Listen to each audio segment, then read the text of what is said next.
Cheers, legends. Sammy from Short and Stout Beer Reviews. Today we have a epic collaboration by three Western Australian breweries.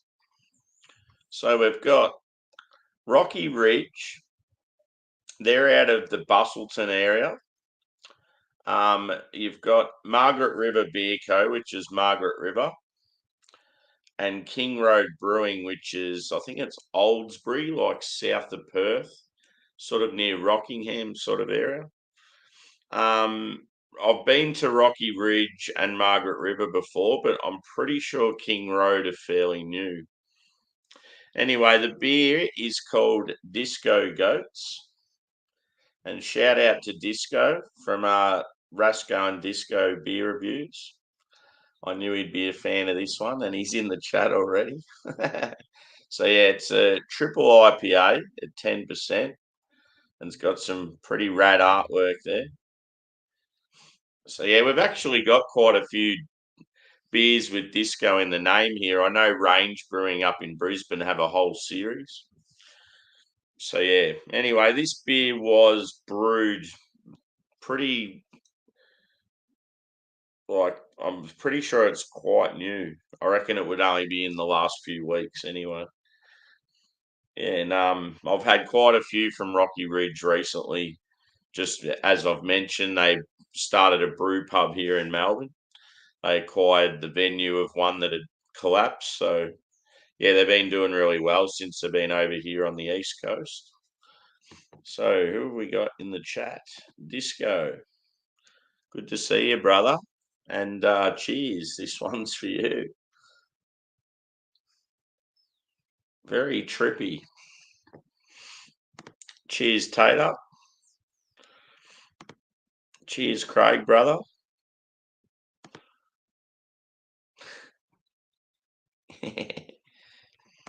So I've got my hashtag proper glassware Rocky Ridge for their 5th birthday. And yeah, I'm going to get back to their brew pub in Melbourne probably in the next few weeks sometime, because I went there for their opening and it was really good. I want to get back just because they got so many taps. So let's pour this thing and see how it goes.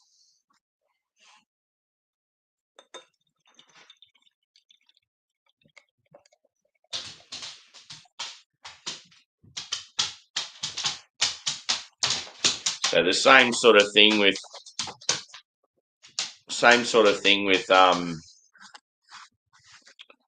yeah, like I've knocked off night shift. This is the first beer for the day sort of thing. Don't know if I'll be kicking on after. I might have one or two, but I did get very tired yesterday. I jumped on Beer Man's panel and was on that show. And yeah, been paying for it since. So in the glass, I'm not actually sure if it's meant to be a hazy or a Westie, but it actually looks like a West Coast. So it could be interesting. But yeah, being a triple, it could also be just the huge malt bill making it a little bit darker. So yeah, it pours like a, sort of say like a burnt orange. It's one finger head, and yeah, it's like reasonably clear. There's a little bit of haze to it. I'd say medium body. Let's go a whiff.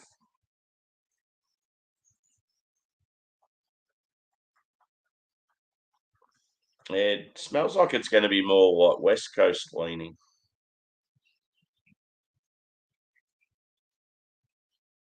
So I'm getting like some caramel,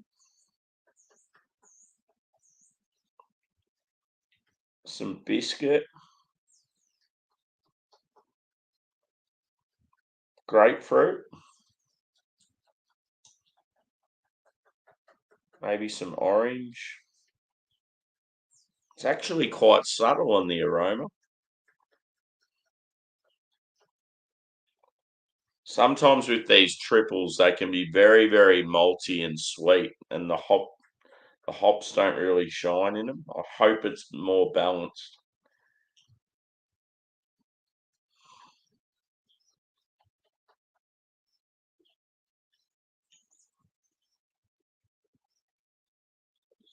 Tater, answer to the question.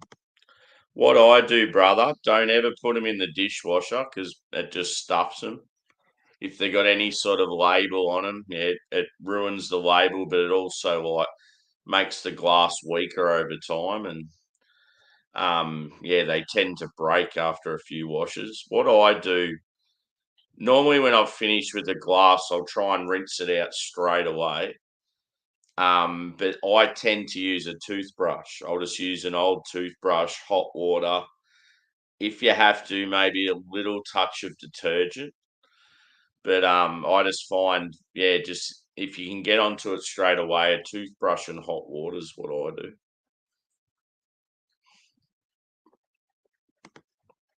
Cheers, Lee. Thanks, mate.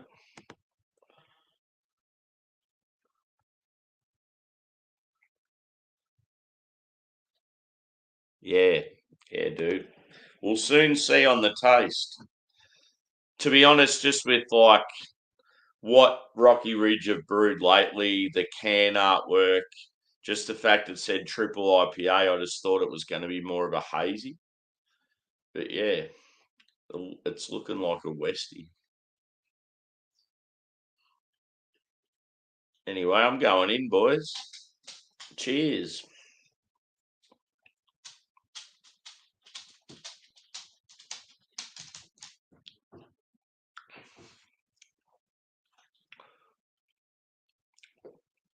Definitely more of a Westie. Big sweet malt, bready, caramel toffee. It's got some bitterness on the finish too.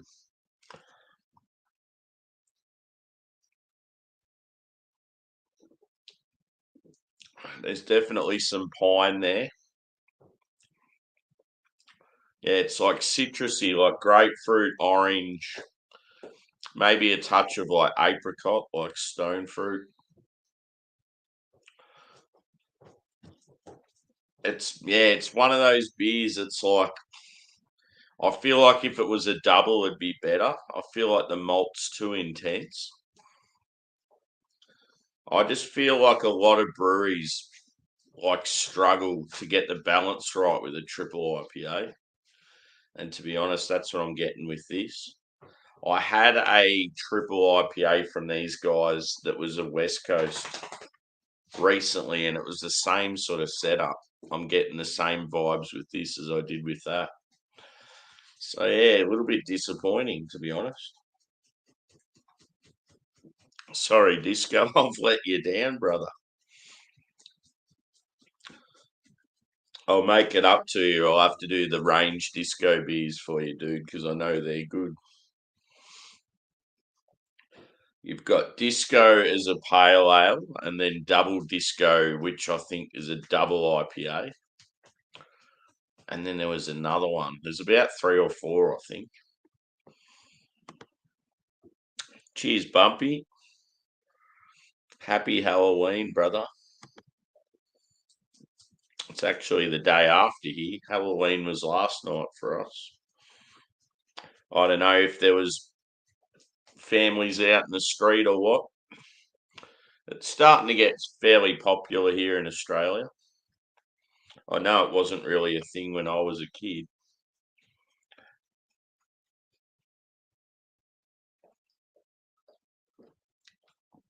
But yeah, I'd say medium body this.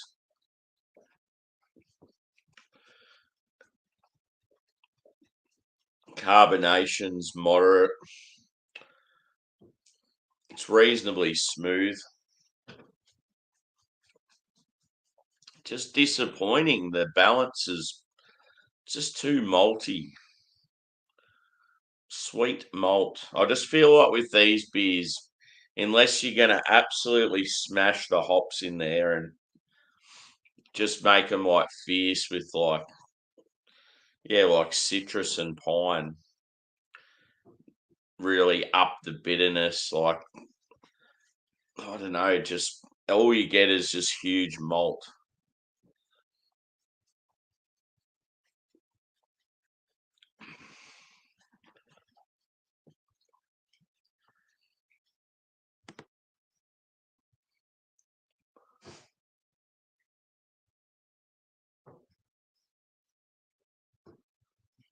Yeah, so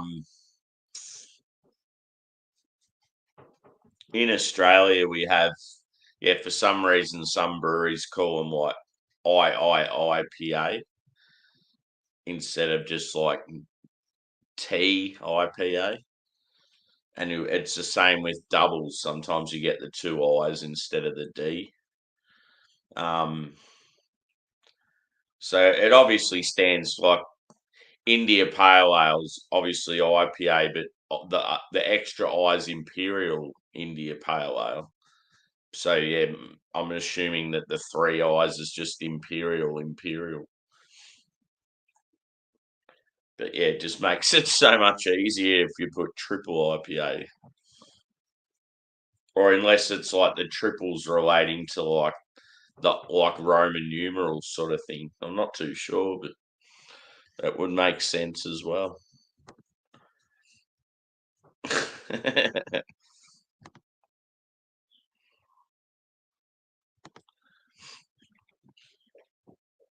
I mean, yeah, it's like it's drinkable. Like I like a West Coast, so there's elements of it that I don't mind, but just for the price, the brewery's hype, like I just expected more, and I'm certainly not going to give it a good score. Like it's, I mean, I'll give it a like a decent, an average score sort of thing. But yeah, it's not. It's sort of that okay beer, okay to good, but no way near like great or elite.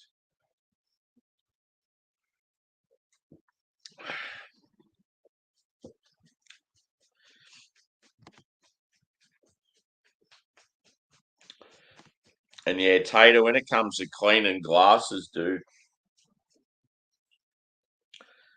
don't buy stupid glasses where you can't get to certain areas. Like I haven't really learnt the hard way. Like I've got a few that are ridiculous to try and get in there, but yeah, you'll see some of the glasses on Instagram and that they're there for like show, but it's like I just look at it and go, how the hell are you meant to clean that?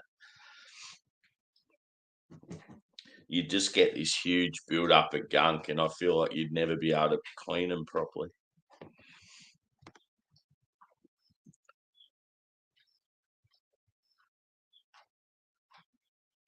Yeah, yeah.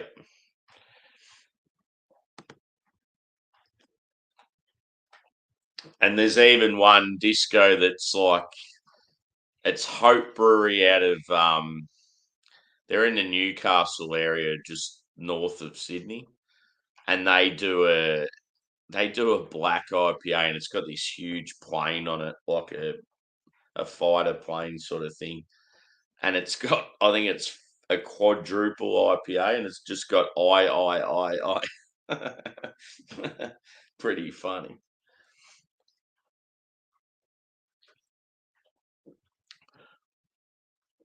I think the strongest IPA I've ever had was 18%, and that was at a beer festival. Like when you're having them that strong, it's just yeah, it's the malt's just starting to become a bit unbearable. Like they're just too boozy.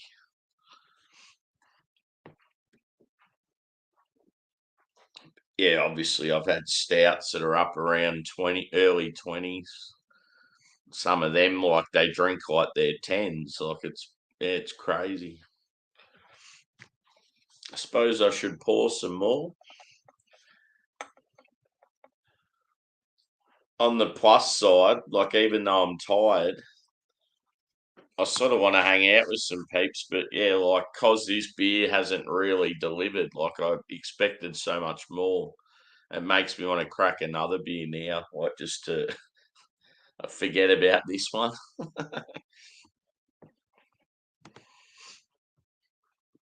Annoying too because yeah, as I said, I've been to Rocky Ridge and I've been to Margaret River Beer Co. I haven't had a Margaret River beer for like 5 years or so. So like I was excited to revisit them because I went to their brewery when they were first starting out. So yeah, it hasn't really shown what they're about. And then same with this King Road. Like I don't even think I've ever had a King Road beer before.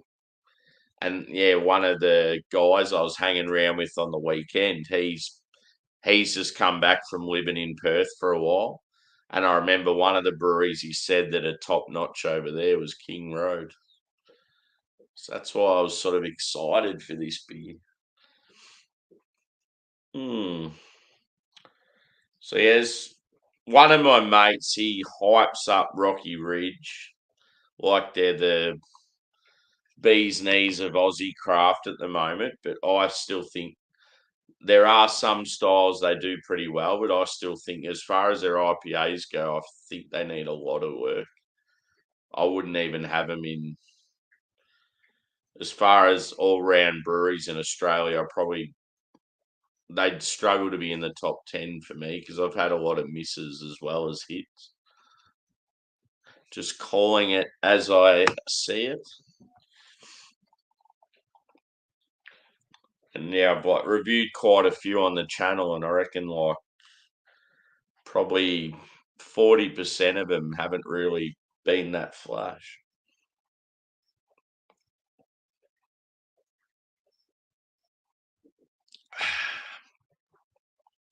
Certainly got some lingering bitterness, but yeah, it's just hard to get past that sweet malt. Sweet booze. See, he's got the disco ball behind him there.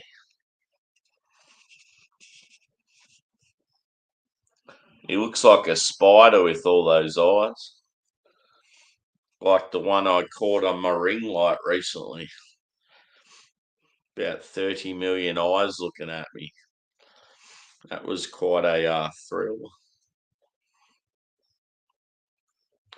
So yeah, one thing that's cool with Australian beer is they mention how many standard drinks it is, like in whatever vessel it is. So, cause this is what is it, a 500 ml can? Yeah, so 500 ml can at 10% is equivalent to 3.9 standard drinks. In Australia, you're pretty much allowed two standard drinks to drive. Anything over, you're starting to push the limit. So in saying that, if you drank this and wanted to drive, you'd only be allowed to have half the can.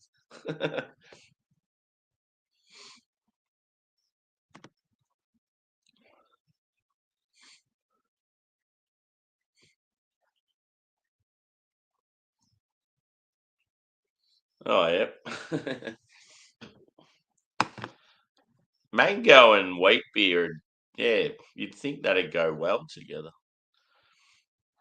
I mean, yeah, it's just a lot of it just comes down to breweries. Or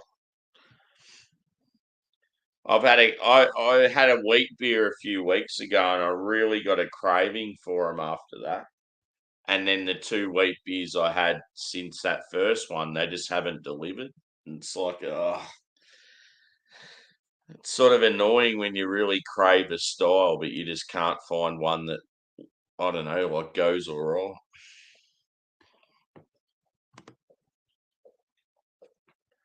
Cheers, you bloody dingo mongrel spider shagger. Good to see you, Ghost. It's definitely our thing now, brother. Whenever we see each other, it's just hurling Aussie insults. Cheers, Dan. Welcome in, dude.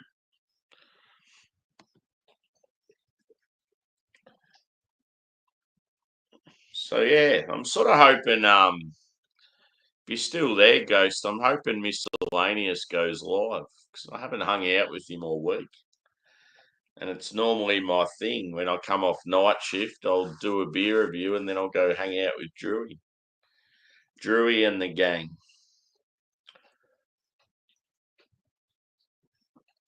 And also, while I'm at it, condolences to Chris from BC Beer Reviews has family and friends. It was sad to hear of his passing. Not sure exactly, what's happened, but yeah, there's been a few people mention it when I was at work overnight. So yeah, it's sad news. I didn't really know him like super well, but I've definitely been on some panels with him and that. So yeah, raise a glass to him.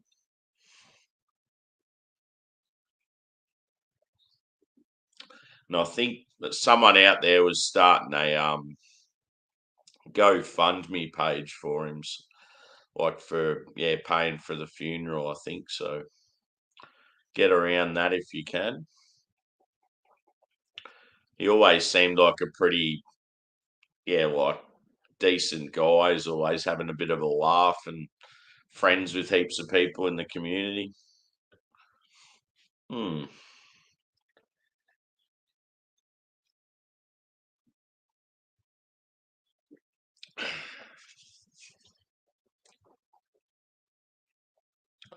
Bumpy, what are you doing now, brother?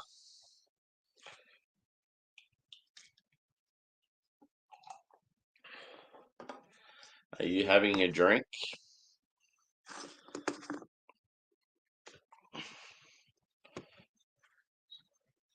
I'll have to take a photo of this one.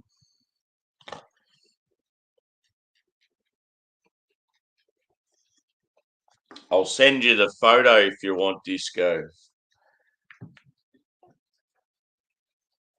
Send a photo of the beer with the can next to it. Just as a, I don't know, another disco beer for you to add to the list. But yeah, I definitely have to do those range ones because they're decent. They added the disco pale ale to their core range. They never had a core range. They were always just limited, like a lot of craft breweries now, where they just pump out different beers all the time and don't have a set core range.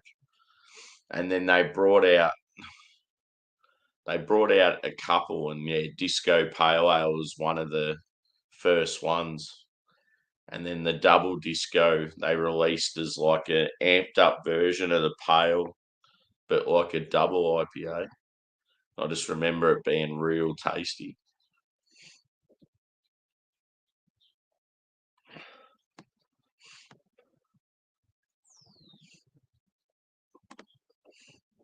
Yeah, dude. So I first heard about it. I think Joey put a post up, as in Square Table Degenerates. It was just a photo of him and BC and saying of the like the tragic passing and talking about the GoFundMe and that. And then Simo used to have him on quite a bit. He had something up on his Facebook, I think. And then him and Rate My Beer are currently doing a stream, and they had like rest in peace, Chris. Yeah,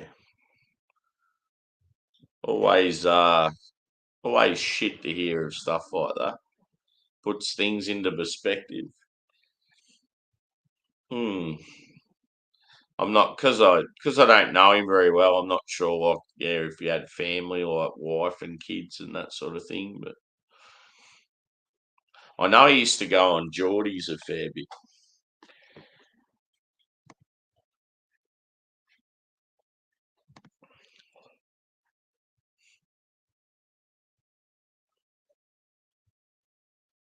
Oh, cool, dude. That'll be awesome. The little fella will love that.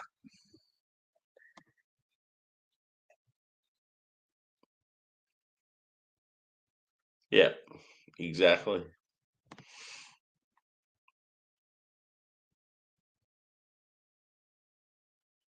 Yeah. Yeah, there's not many beers I'll sink pour, even if it's a beer that I'm just not enjoying at all, and I think it sort of tastes a bit shit. I'll still drink it.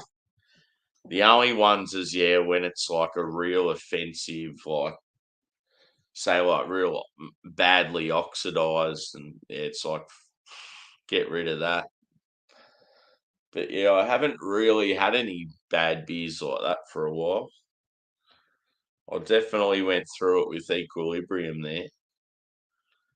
And yeah, I know a lot of the US boys are familiar with that. But Equilibrium are pretty much dead in Australia now because they've just had so many problems here with not only their cans but their kegs as well.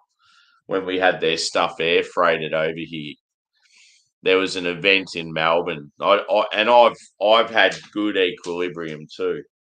When Equilibrium first come on the scene, they did a tap takeover in Melbourne, and their beers were absolutely phenomenal. Some of the best IPAs I've ever had.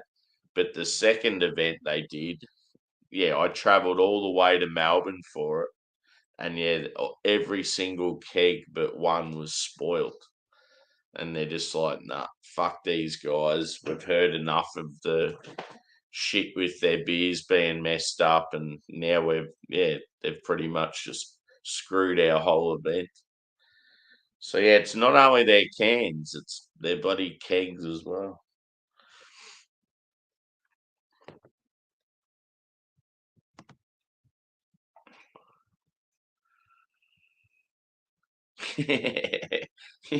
The old shandy, you can't do it. Anyway, I'm going to wrap this up. I did a pretty lengthy review yesterday because I had the 3 beers, but yeah, this is just the 10%er, the IIIPA. So yeah, for score for this one, I'd probably just go like a solid 4 out of 5. When it comes to triple IPAs, especially when done well, yeah, it's like I'll always like if they're decent, I'll give them a pretty good score. But yeah, this is just it's okay, like it's good, but it's certainly not going to rock your socks. It's just too malt forward. Yeah, like the balance isn't there. I just expected more hop character. Yeah, just disappointing. I expected a lot more. So yeah, and it's fresh, so you can't complain and say yeah it's an old beer or anything like that.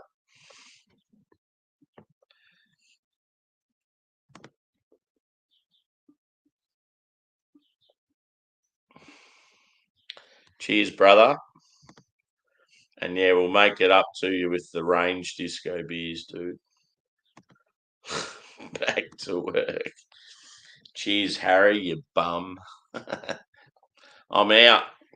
So if miscellaneous brew reviews is live, that's where I'll be. But if not, I could possibly be going to bed because I'm a tired boy. So cheers. Thanks for chiming in, peeps. See you on the next.